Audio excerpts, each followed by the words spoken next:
और लेकिन एक बार ये अच्छे समझ में आ जाए तो बाकी चीजें बहुत आसान हो जाती हैं। कोई कह रहा है मेरी तो है ही नहीं, अच्छी बात है, पढ़ लो फिर, है ना।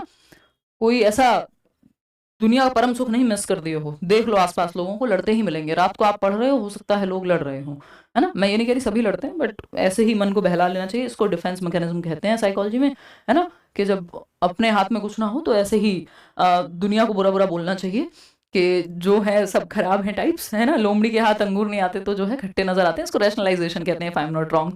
तो खैर आपके सिलेबस में है नहीं सीटेट में, जब आप आगे सीटेट क्लियर कर लेंगे तब हम पढ़ेंगे फ्रॉइड ने इसके बारे में क्या कहा है।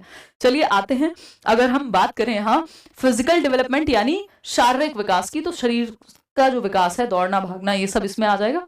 फिर अगर हम बात करें, यार घंटे घंटे मत पूछो, चलने दो क्लास को, cognitive development, thinking, reasoning, problem solving, language, ये सब जो भी काम दिमाग से हो रहे हैं। सोशल डेवलपमेंट, बच्चा जब खेल रहा है ना, वो आइस पाइस खेलते हैं ना, हाइड एंड सीक कहते हैं उसको अंग्रेजी में, ठीक। ये हमें दिल्ली आके पता लगा, बुलंदशहर में हम आइस पाइस खेलते थे या छुपम छुपाई कहते थे, ठीक। तो वो जब आप ग्रुप में सीख रहे हैं तो बच्चा बहुत सारी स्किल्स सीखता है, एक दूसरे से भाषा सीखता है ना, और भी कोऑपरेशन सीखता है, सहयोग सीखता है, और सहयोग बहुत जरूरी है सीखना, टॉलरेंस सीखता है, ठीक।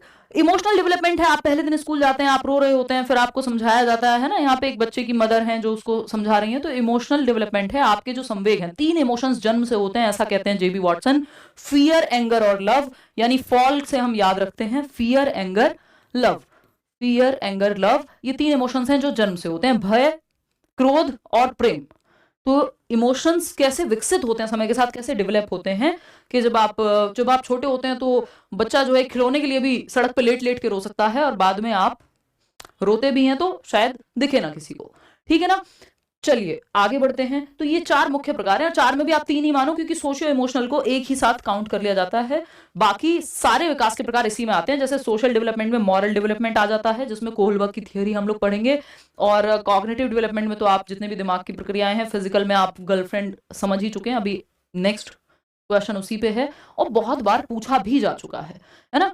तो अगर हम देखें यहाँ पे, मैं बिल्कुल शॉर्ट में इस पे समय ना लगाते हुए, एक पिक्चर में आपको नीरज चोपड़ा जी दिख रहे हैं जो भाला फेंक रहे हैं, ठीक, जेवलिन थ्रो, ठीक।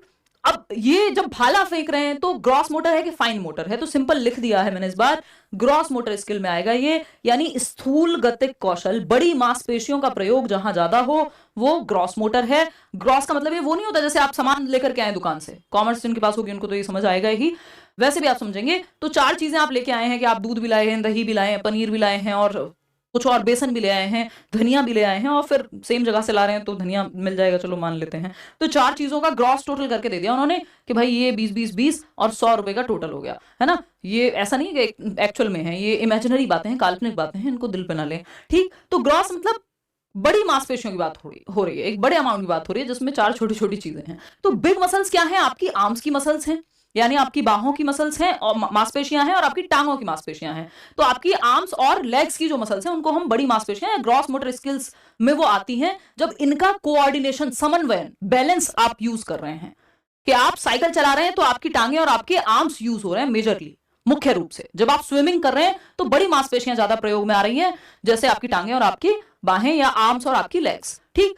तो जब आप दौड़ रहे हैं, भाग रहे हैं, उछल रहे हैं, कूद रहे हैं, तब ग्रॉस मोटर स्किल्स। तो जब आप भाला फेंक रहे हैं, नीरज चोपड़ा जब भाला फेंक रहे हैं, तो क्या है, आपकी बाहों का प्रयोग हो रहा है, आर्म्स का प्रयोग ज्यादा है इसमें, दौड़ के आ रहे हैं और फिर आर्म्स का प्रयोग कर रहे हैं, तो ये क्या है, इसमें ग्रॉस मोटर स्किल लगेगी, ठीक। वहीं जंप करने में भी क्या है, ग्रॉस मोटर स्किल लगेगी। लेकिन जब बच्चा लिखता है, या मैं जब पेन का इस्तेमाल करके लिख रही हूं, तो ये फाइन मोटर स्किल है। फाइन का मतलब है सूक्ष्म, है ना, सूक्ष्म गतिक कौशल, जिसमें आपकी उंगलियों की और आंखों की मसल का कोऑर्डिनेशन या बैलेंस लगता है, समन्वय लगता है। जैसे ये अपने एक पेरेंट के साथ एक बच्चा खेल रहा है, और यहां से आपने ये गेम खेला भी होगा, ये होल है जिसमें से इस छोटी सी बॉल को पास कराना है एक स्टिक के माध्यम से, तो इसमें हाथों का और आंखों का प्रयोग लगेगा और बच्चा ये पास करा देगा। जब आप लिख रहे हैं, ड्राइंग, पेंटिंग, ये सब क्या है आपके, या स्केच बना रहे हैं, तो फाइन मोटर स्किल है, छोटी मांसपेशियों का प्रयोग है।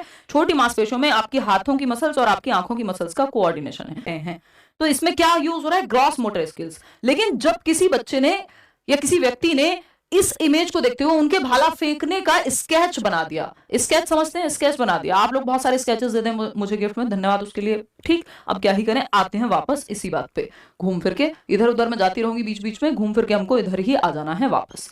तो अगर हम बात कर रहे हैं जब नीरज चोपड़ा जी भाला फेंक रहे हैं, है ना, या विराट कोहली क्रिकेट खेल रहे हैं, तो ग्रॉस मोटर स्किल्स का इस्तेमाल है। लेकिन जब इसी चीज को करते हुए, जब ये नीरज चोपड़ा जी के भाला फेंकने का एक स्केच बना दिया यदि किसी ने, तो ये स्केच बनाने में क्या यूज होता है, आपकी हाथों की और आंखों की मसल्स यूज होती हैं। पेंसिल से किसी ने स्केच बनाया, तो ये फाइन मोटर स्किल का उदाहरण हो गया स्केचिंग आपका। बात सही है नहीं है? स्केचिंग किसका उदाहरण हो गया? फाइन मोटर स्किल का। तो जब छोटी मांसपेशियों का प्रयोग हो रहा हो, जैसे अगर हम स्विमिंग की बात करेंगे, आप जंप करने की बात करेंगे, उछलने की, कूदने की, दौड़ने की बात करेंगे, रनिंग की, ये सब बड़ी मांसपेशियां इसमें यूज हो रही हैं। ड्राइविंग की बात करेंगे इवन, क्योंकि आपकी पैर की मसल्स यूज हो रही हैं उसमें। ये मत कहिएगा कि आंखें भी तो यूज हो रही हैं, मुख्य रूप से जिसके बिना काम ना चल पाए, तो वो बिग मसल्स का कोऑर्डिनेशन है ग्रॉस मोटर। फाइन मोटर क्या है? छोटी मांसपेशियां, लिखना, आपका स्केचिंग करना, ड्राइंग, पेंटिंग, सुई में धागा पिरोना, इस पे भी क्वेश्चन आया हुआ है। तो फाइन मोटर, जब आप आंखों में काजल लगा रहे हैं, आईलाइनर लगा रहे हैं, व्हाटएवर क्या है, ये भी फाइन मोटर स्किल्स का उदाहरण है। इतनी बात आप ध्यान रख लेंगे। अब ये चलती कैसे हैं, पहले कौन सी स्किल्स डेवलप होती हैं? तो पहले ग्रॉस मोटर स्किल्स और फिर फाइन, इसीलिए जीएफ से याद रखते हैं हम इसको, कि ग्रॉस टू फाइन जाती है जो दिशा है ना, स्थूल से गतिक। आप लिखना बाद में सीखते हैं, पहले पकड़ना सीख जाते हैं। कोई कह रहा थप्पड़ मारना किसमें आएगा, शर्म तो नहीं आती, कैसी कैसी बातें पूछते हो हैं। देखो एक बार आते हैं,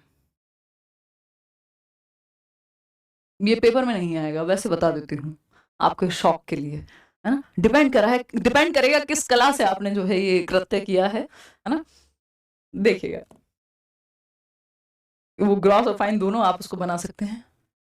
मैडम झगड़ा करना किसमें है, और डिपेंड करेगा ना, उसमें जबान ही शामिल है कि कोई कह रहा मेरा ब्रेकअप हो गया, आ जाओ पढ़ लो, इधर उधर की बातें मत करो। देखो, हम अवॉइड करेंगे भाई समय को नष्ट करना। मैं कोशिश करूंगी कि जो चीजें उतनी नहीं पूछी जाती उनको अवॉइड किया जाए और थोड़ा सा स्पीड में भी चला जाए, ठीक है।